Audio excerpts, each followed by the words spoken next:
দেশের আকাশে 1446 হিজরি সনের পবিত্র শাওয়াল মাসের চাঁদ দেখা গেছে।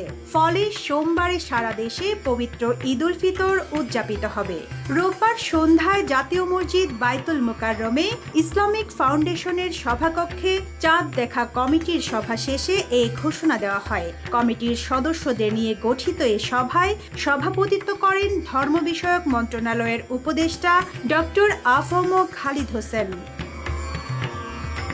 পরে চাঁদ দেখা কমিটি জানায়, বাংলাদেশের আকাশে চাঁদ দেখা গেছে।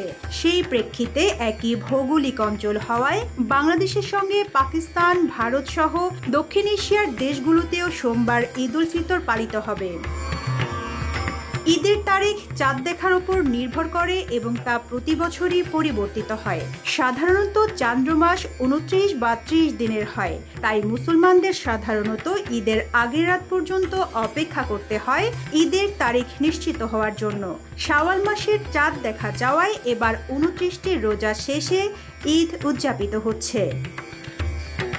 যমুনা ইলেকট্রনিক্স ঈদে ডাবল খুশি অফার সিজন 3, যে কোনো পণ্য কিনলেই পাচ্ছেন নিশ্চিত ঈদ উপহার। এর আগে রোববার ঈদ উল ফিতর উদযাপন করছে সৌদি আরব, ফিলিস্তিন ছাড়াও সংযুক্ত আরব আমিরাত, কাতার, বাহরাইন ও কুয়েত সহ 11টি মুসলিম দেশ। এসব দেশে শনিবার সন্ধ্যায় শাওয়াল মাসের নতুন চাঁদ দেখা যাওয়ায় আজ ঈদ পালন করা হচ্ছে।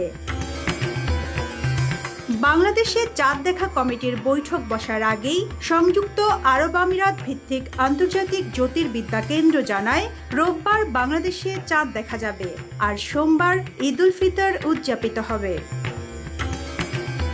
শনিবার আন্তর্জাতিক জ্যোতির্বিদ্যা কেন্দ্র তাদের এক্স অ্যাকাউন্টে আরবি ভাষায় একটি পোস্টে জানায়, বাংলাদেশ সোমবার 31 March Eid ul Fitr.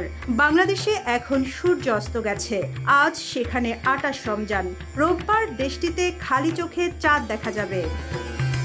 Rizwana Rinti, news desk, Ittefaq.